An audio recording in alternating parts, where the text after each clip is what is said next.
Public चलिए madam, मेरे 10 minute हो चुके हैं, मुझे याद नहीं सर, जवाब रखें आप, जवाब दें सर, जवाब दें। आगे वीडियो में आप देखेंगे जब एंकर आदिति त्यागी ओवैसी से कुछ सवाल पूछती हैं तो उन्हें बुरा लग जाता है और एंकर को ही सिलेक्टिव बताने लगते हैं। फिर आगे कुछ और सवाल पूछती है तो उन्हें इतना बुरा लग जाता है कि वह शो छोड़कर ही चले जाते हैं। फिर आगे जो कुछ हुआ आप खुद ही देख लीजिए। इस वक्त हमारे साथ AIM के अध्यक्ष असदुद्दीन ओवैसी हैं। असदुद्दीन ओवैसी जी, बहुत बहुत स्वागत है जी न्यूज के लिए वक्त निकालने के लिए। Thank you so much for your time sir. जी सर, मैं इस इंटरव्यू की शुरुआत एक बयान के साथ करना चाहती हूँ। महबूबा मुफ्ती का ये स्टेटमेंट है, चाहूंगी उस पर आपकी प्रतिक्रिया। हालांकि आपके ट्वीट के माध्यम से आप बार बार इस बात को उठाते रहे हैं, एक बार आप सुन लें महबूबा मुफ्ती क्या कह रही हैं, फिर मैं चाहूंगी कि आपका क्या स्टैंड है इस पर, उसे ही लेकर मेरा सवाल है, प्लीज। बीजेपी सरकार जो है बुलडोजर लेके न सिर्फ वो मुसलमानों के घरों को बुलडोज कर रही है, उनके रोजगार को बुलडोज कर रही है, बल्कि वो बाबा साहब अम्बेडकर का जो कानून था, जो उन्होंने हमारे आईन दिया था, उसको बुलडोज कर रही है। कोई जाके बुलडोजर लेके किसी का मकान गिराता है, किसी का दुकान गिराता है, और उसके बाद उल्टा उन्हीं लोगों को जेल में डाला जाता है जिन बेचारों का नुकसान हुआ होता है। तो अंधा कानून चल रहा है, इस खुद कानून नहीं है। अच्छा साहब, उनके स्टेटमेंट का जो दूसरा हिस्सा था जिसमें उन्होंने कहा कि कानून को लेकर जो वो सवाल पूछ रहे थे कि कानून नहीं है। सबसे पहले तो खुद आप बैरिस्टर हैं, इस देश में कानून है आपकी नजर में या नहीं है?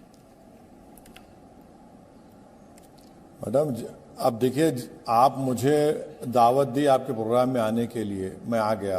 अब महबूबा मुफ्ती साहिबा वो क्या बोलेंगी आप उनसे कहिए, बल्कि मैं तो कहूंगा कि आप बीजेपी के प्रवक्ता को बिठाइए, क्योंकि वो और महबूबा मुफ्ती साहिबा मिलकर सरकार बनाई थी और चलाई भी ना उसको। दूसरी बात, आपकी पार्टी, आप खुद भी इस बात को कहते रहे कि मुसलमानों को टारगेट किया जा रहा है। आप जहांगीरपुरी में जब बुलडोजर चलाया गया था तब आपके द्वारा इस बात को उठाया गया था। उससे पहले जब जहांगीरपुरी हिंसा हुई थी तब भी आपने ये बात कही थी कि एक तरफा कार्रवाई की जा रही है, इसलिए मैंने आपसे सवाल पूछा। नहीं, बिल्कुल एक तरफा कार्रवाई हो रही है ना। देखिए, अगर आप देखेंगे मध्य प्रदेश में कितने 13 मुस्लिम घरों को खाली सेंधवा में तोड़ा गया। आप खरगोन में जाइए तो खरगोन में 22 घर और छोटे झोपड़ियां थे जिनको डिमोलिश कर दिया गया, पूरे मुसलमानों के।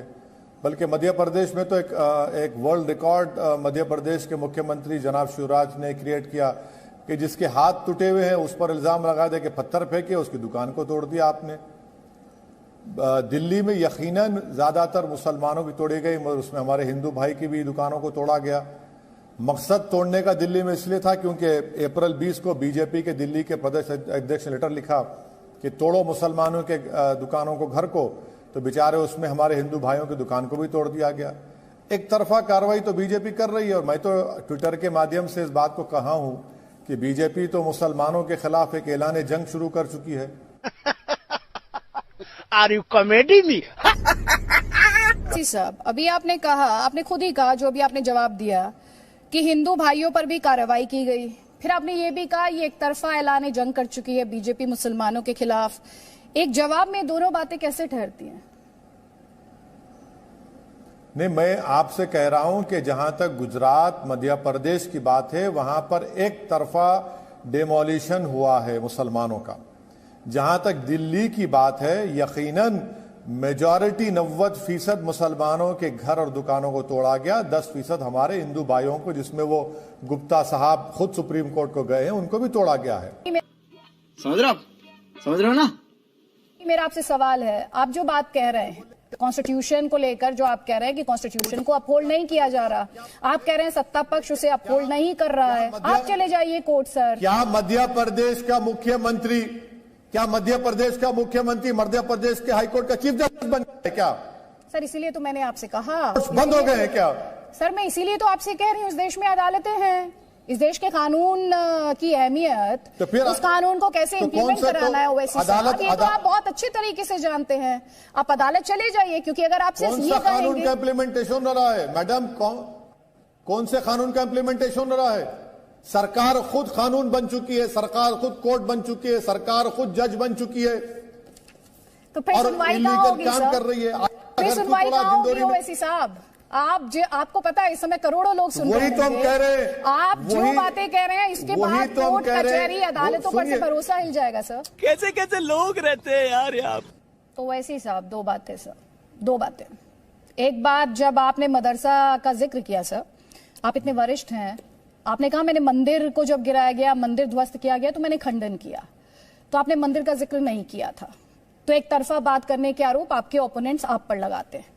दूसरी बात सर, आपने अरे मैडम, आप ट्विटर अकाउंट देखिए, आप प्लीज। ट्विटर अकाउंट नहीं, गलत कह रहे हैं आप। नहीं, आप सेलेक्ट नहीं, अगर आप, मैं अगर सेलेक्टिव नहीं हूं आपकी सर। मेमोरी अच्छी नहीं है तो मैं उसका नहीं, इलाज मेरी नहीं कर मेमोरी की सकता। चिंता आप मत कीजिए, मेरी मेमोरी बिल्कुल बहुत है अच्छी है। आप निजी मैं आपसे बिल्कुल मैं चिंता निजी कर रहा हमलों हूं की क्योंकि उम्मीद आप नहीं गलत करती। इल्जाम ओवैसी लगा रहे हैं मुझ साहब, पर। ओवैसी साहब, ये मैं इल्जाम नहीं लगा रही, आपके ओपोनेंट्स सुनिए, लगाते हैं आप सर। जाकर, मैंने पब्लिक, चलिए मैडम, मेरे 10 मिनट हो चुके हैं, मुझे याद नहीं सर, जवाब रखें आप, जवाब दें सर, जवाब दें।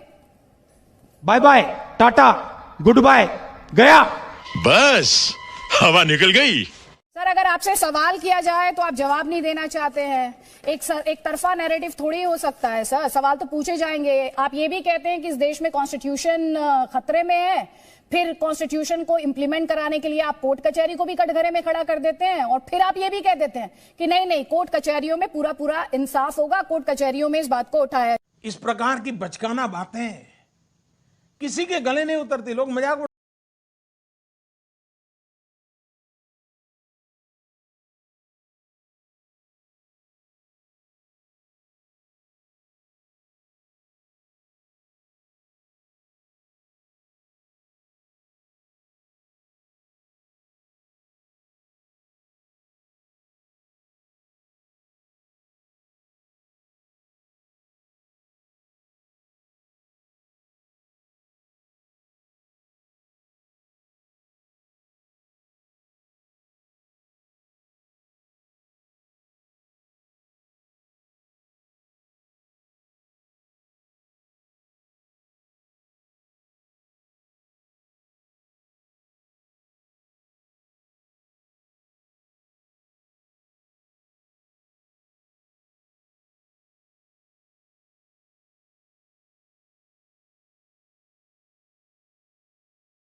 कमेंट सेक्शन पे जरूर बताइएगा और चैनल पे नए हैं तो सब्सक्राइब करके नोटिफिकेशन ऑन जरूर कर लीजिएगा।